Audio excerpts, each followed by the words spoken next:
إن تنصروا الله ينصركم ويثبت أقدامكم.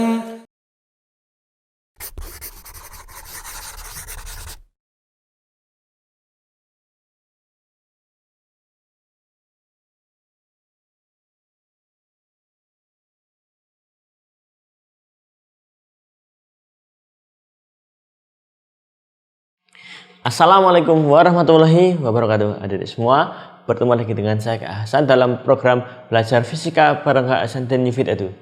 Ya adik-adik, pada pertemuan yang lalu kita telah membahas bagaimana cara membaca alat ukur ya jangka sorong, mikrometer, skrup. Kemudian kali ini kita akan belajar cara menghitung ketidakpastian dari sebuah pengukuran. Oke, bagaimana caranya? Ya, coba yang satu ini.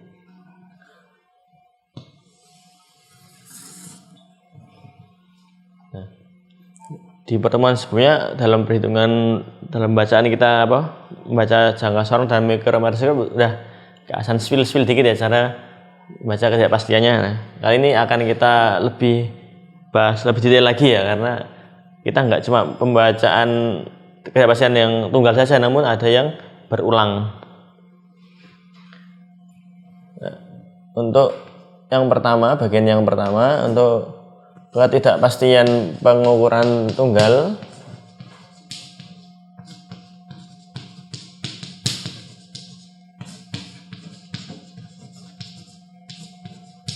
Pengukuran tunggal artinya sekali ngitung aja, tidak berulang kali gitu. Itu adalah dengan delta X, itu adalah setengah dari skala terkecil.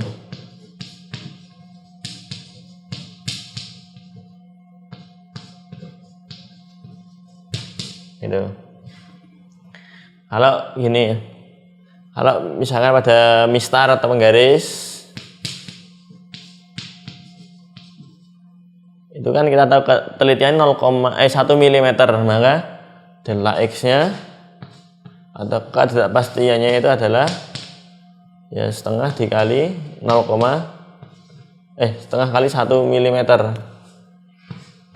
Jadi hasilnya adalah 0,5 mm. Dan kalau yang jangka sorong, tentunya kita tahu lebih teliti daripada mistar atau penggaris. Maka ini delta X-nya adalah setengah dikali 0,1 mm, yaitu 0,05 mm.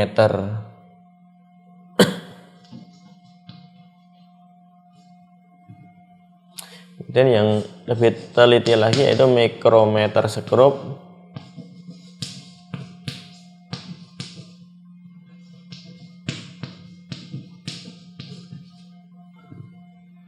Itu delta X-nya adalah setengah dikali 0,01 mm, yaitu adalah 0,005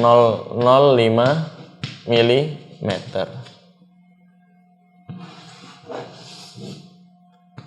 Jadi kalau kita lihat makin kecil nilai ketidakpastiannya, maka makin presisi atau makin lebih akurat daripada yang ketidakpastiannya besar gitu.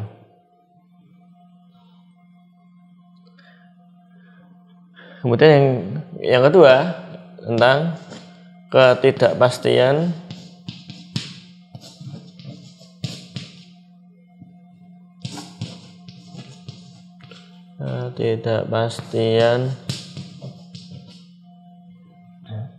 dari pengukuran berulang.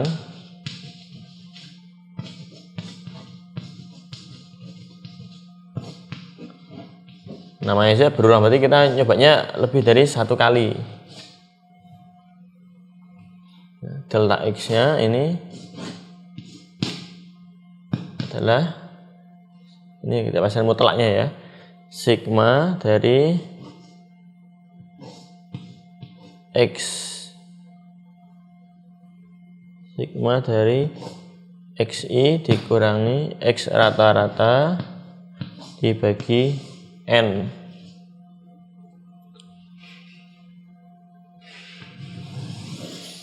Kita bisa pakai ini atau dengan yang teori statistik gitu yang lebih terbaru lagi untuk perhitungannya. Delta X nya itu dengan rumus akar sigma XI dikurangi X rata-rata kuadrat per N kali N-1. Jadi bisa pakai ini atau ini ya, sama. Cuma ini lebih teliti lagi ya. Cuma menghitungnya lebih ruwet karena pakai akar-akaran. Enak kalau ada pakai Excel atau pakai kalkulator gitu, pakai yang ini ya, lebih bagus lagi, lebih teliti ya. Tapi di sekolah biasanya suruh pakai rumus yang ini aja yang lebih lama. Tapi angkanya lebih kecil gitu, mudah gitu, tanpa kalkulator bisa dihitung manual aja. Kalau akar kan susah tanpa tools atau alat seperti kalkulator atau komputer. Contoh misalnya saya punya data gini, kita ngitung periode bandul gitu ya, periode bandul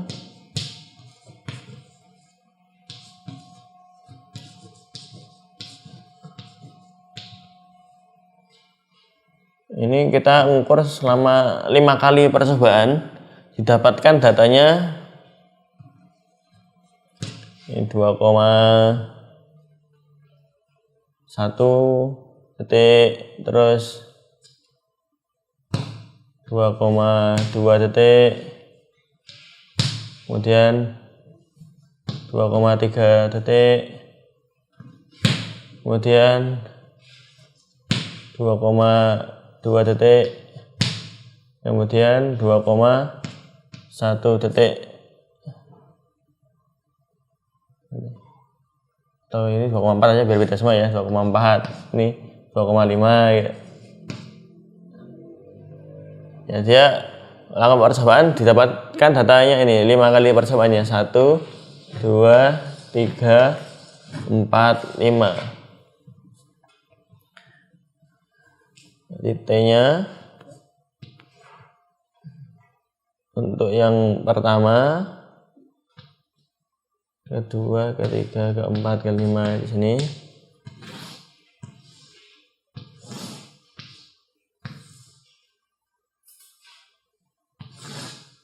Dua koma 1, 2,2, 2,3, 2,4, 2,5. Kemudian kita hitung rata-ratanya dulu ya. Rata-ratanya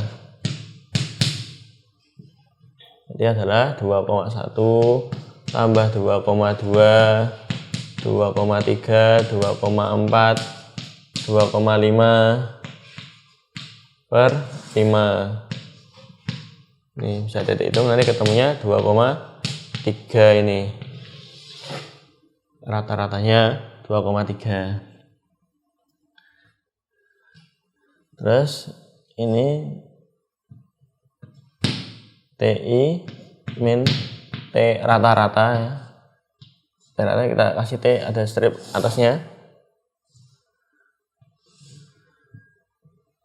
Jadi 2,1 dikurangi 2,3 tapi dimutlak ya. 2,1 karena 2,3 kan min 0,2 dimutlak. Berarti ini positif 0,2.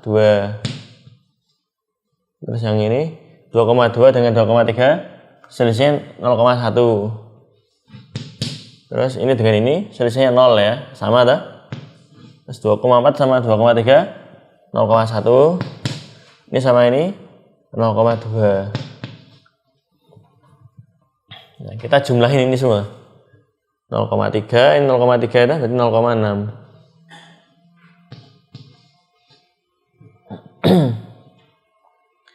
Jadi delta T-nya itu ya ketidakpastian mutlaknya Ya, delta T yang di sini yang kita maksud adalah ketidakpastian mutlak atau absolut ya namanya.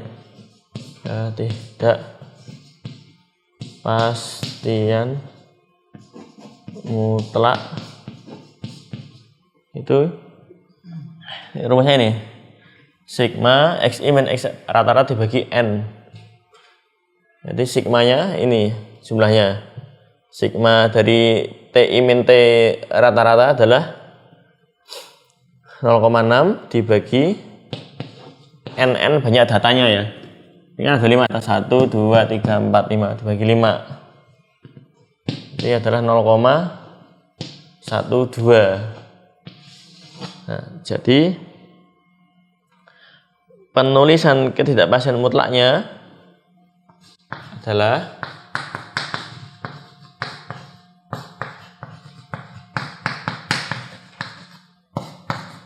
mutlak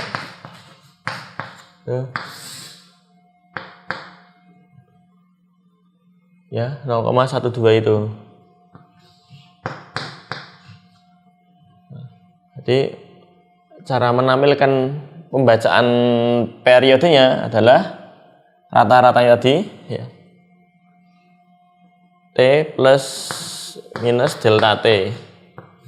Ini cara kita menampilkan hasil perhitungan atau pembahasan pengukuran berulangnya adalah 2,3. Jadi 2,3 plus minus ini 0,12 gitu. Kemudian cara menampilkan hasil pengukurannya ini. Kemudian ketika nanti di sekolah diminta lagi bagaimana cara menghitung ketidakpastian relatifnya, ketidakpastian relatif atau ralat relatif misalnya,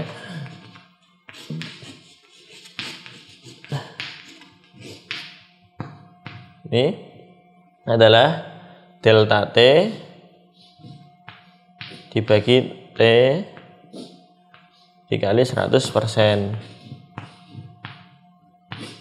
Ini delta T nya ini 0,12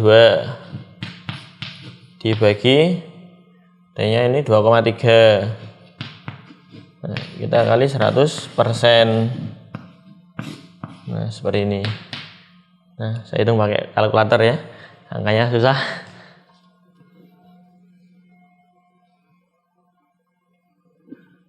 (0,12) dibagi 2,3 dikali 100%.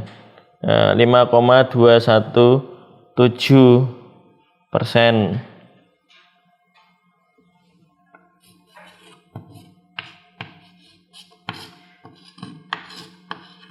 Gini ya. Jadi ada yang perlu diketahui untuk ketidakpastian mutlaknya itu adalah ini ya, delta T-nya ini ya. Adapun yang ketidakpastian relatifnya yaitu delta T ini dibandingkan dengan T-nya itu. T rata-ratanya baru dikali 100%. Di 5,21%. Ini masih agak bagus lah. Karena nilai kecil ya, cuma 5%, sekitar 5% itu masih bagus. Tapi kalau ketelitian sampai lebih dari 50%, misalnya 60%, 70% itu, ini perhitungannya kurang bagus karena nilainya gapnya terlalu besar. Kalau masih di bawah 10% berarti pengukurannya sudah agak presisi lah, karena hitungannya kecil ketidakpastiannya. Oke, demikian adik-adik cara menghitung ketidakpastian pada pengukuran tunggal maupun pengukuran berulang. Nah, agar lebih jelasnya silakan adik-adik untuk mencatat terlebih dahulu.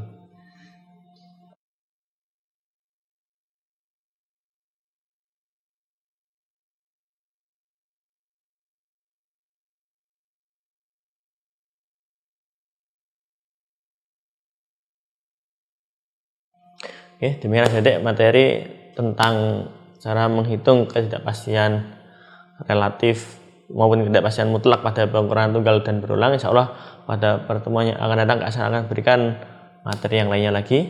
Semoga bermanfaat. Wassalamualaikum warahmatullahi wabarakatuh.